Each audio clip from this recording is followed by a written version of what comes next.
ये कहानी है उस लड़की की जिसने सब कुछ छोड़ दिया, महल का सुख, माता पिता का प्यार, दुनिया की सारी उम्मीदें। क्यों? बस एक नाम के लिए, शिव। उसने अपनी पूरी दुनिया इस वीरान जंगल में बसा ली। खाया क्या? सूखे पत्ते। पिया क्या? बारिश का पानी। ओढ़ा क्या? आसमान, बिछौना, नुकीले पत्थर। ये तपस्या थी, घोर तपस्या, इतनी भयानक कि देवता भी कांप उठे। दोस्तों, ये कहानी सिर्फ एक तपस्या की नहीं, बल्कि प्रेम, परीक्षा और चमत्कार की भी है। और हाँ, वीडियो के अंत में हम आपसे पूछेंगे एक दिलचस्प सवाल, तो ध्यान से देखिएगा। कई साल पहले पार्वती के जंगल जाने के कुछ समय बाद हिमवान और मैना अपने शाही कमरे में बैठे हैं।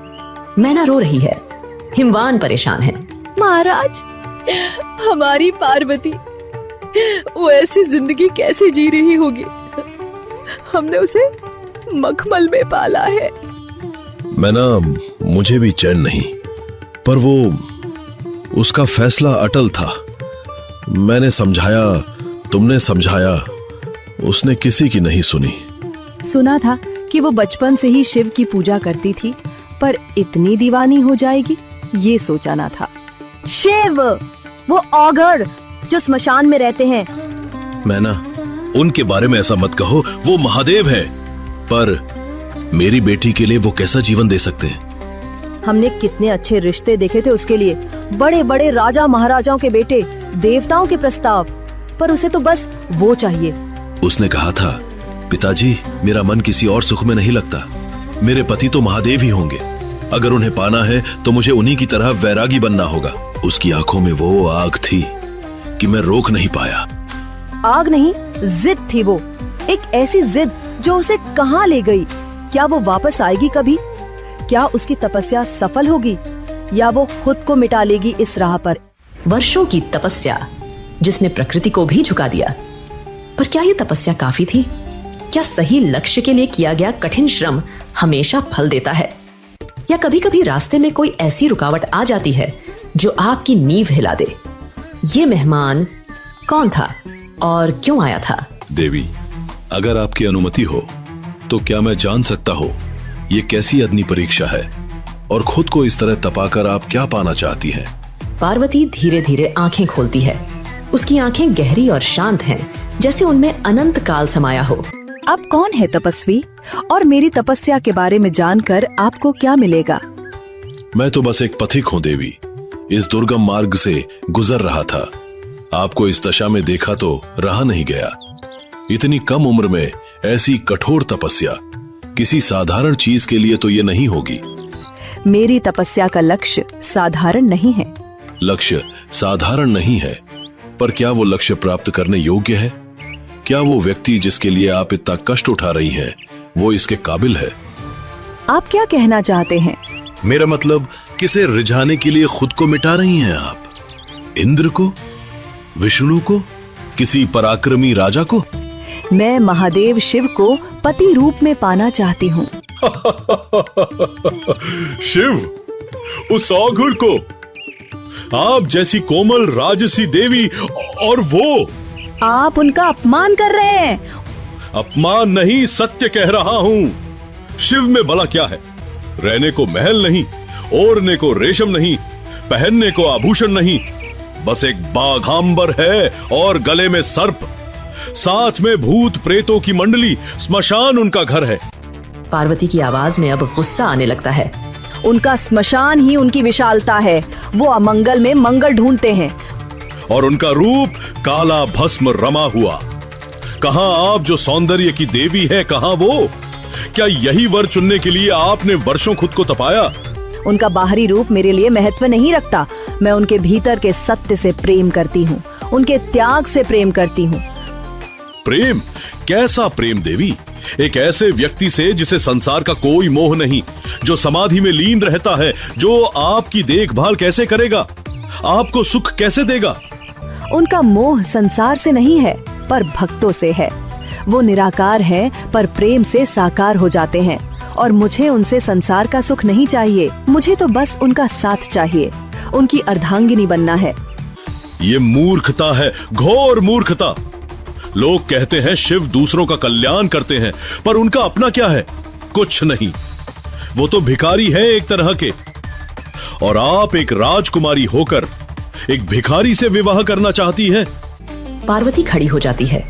उसकी आंखें गुस्से से लाल हैं, पर आवाज कांप नहीं रही। बस कीजिए, बहुत सुन लिया मैंने आपकी निंदा। जो व्यक्ति स्वयं शिव की निंदा करता है वो इस संसार का सबसे बड़ा पापी है। मैं तो बस आपको सही राह दिखा रहा हूं देवी। इस तपस्या को रोकिए। मैं आपके लिए किसी योग्य वर की तलाश करूंगा। मुझे किसी योग्य वर की तलाश नहीं है। मेरा वर तो निश्चित है। और अगर आप एक क्षण भी और यहाँ रहकर मेरे महादेव के बारे में कुछ गलत कहेंगे तो क्या श्राप देंगी? आपकी तपस्या का फल मुझे भस्म करने में लगाएंगी? नहीं, मैं आपको शाप देकर अपनी तपस्या भंग नहीं करूंगी, पर मैं उस जगह एक पल भी नहीं रहूंगी जहां मेरे आराध्य का अपमान हो। ये क्या हो रहा था?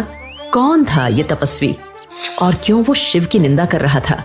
क्या वो पार्वती की परीक्षा ले रहा था या सच में उसे भ्रमित करना चाहता था? और पार्वती वर्षों की तपस्या के बाद क्या वो सच में ऐसे ही चली जाएगी? पार्वती,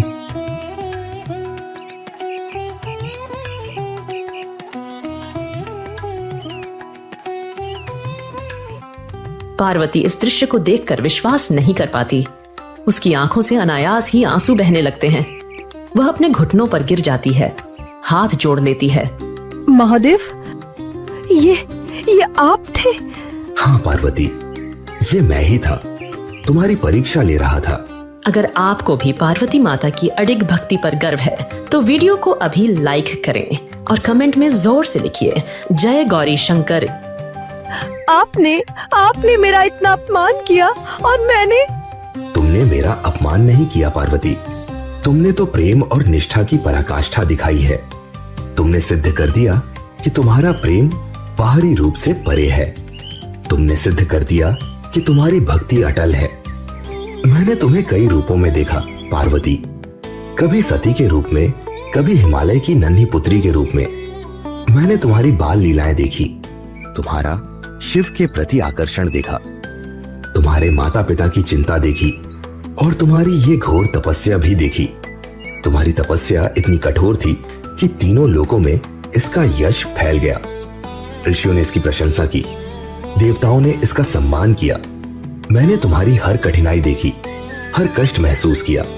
पत्थर पिघल गए पर तुम्हारा संकल्प नहीं पिघला। पार्वती, तुमने मुझे जीत लिया है। तुम्हारी निष्ठा ने, तुम्हारे प्रेम ने, तुम्हारी तपस्या ने मुझे तुम्हारा बना दिया है। उठो पार्वती, तुमने मुझे पाने के लिए सब कुछ त्याग दिया। आज मैं तुम्हें वचन देता हूं, आज से तुम मेरी अर्धांगिनी हो। तुम्हारा स्थान मेरे हृदय में है, मेरे कैलाश पर है। पार्वती सिर झुकाकर शिव के चरणों को छूने लगती है। शिव उसे रोकते हैं। नहीं पार्वती, अब तुम मेरी बराबरी में हो, मेरी शक्ति, मेरी अर्धांगिनी।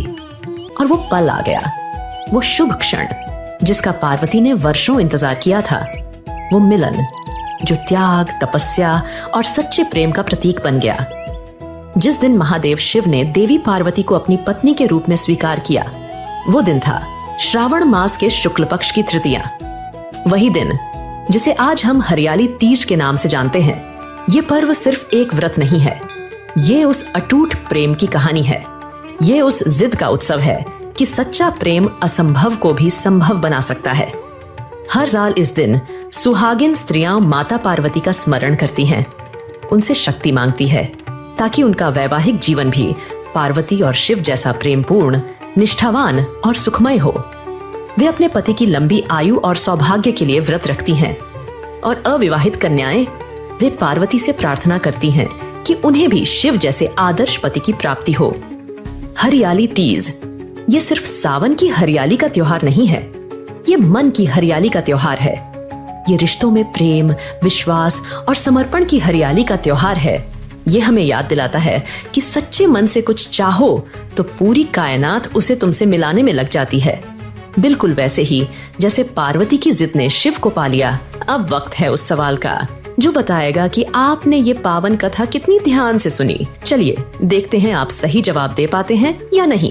प्रश्न, हरियाली तीज किस खुशी में मनाई जाती है? ए, सती का जन्म, बी, शिव पार्वती का मिलन, सी, गणेश जी की पूजा, डी, सावन की पहली बारिश। सही उत्तर नीचे कमेंट करें और बनिए क्विज चैंपियन। हो सकता है अगली कथा में लिया जाए आपका नाम। दोस्तों, हम सब मंदिरों में श्रद्धा से दान देते हैं, यह बहुत अच्छी बात है। पर कई बार क्योंकि मंदिरों का प्रबंधन सरकारी या अन्य बड़ी संस्थाओं के हाथ में होता है, हमें यह ठीक नहीं पता चल पाता कि हमारा दिया पैसा सीधे तौर पर धर्म की कहानियों या शिक्षा को फैलाने में कितना लगा। हमारे चैनल पर जब आप सिर्फ 29 रुपए महीने देते हैं तो आप अपनी आंखों से देखते हैं कि आपका सहयोग सीधे हिंदू धर्म की प्यारी कहानियां बनाने में लग रहा है।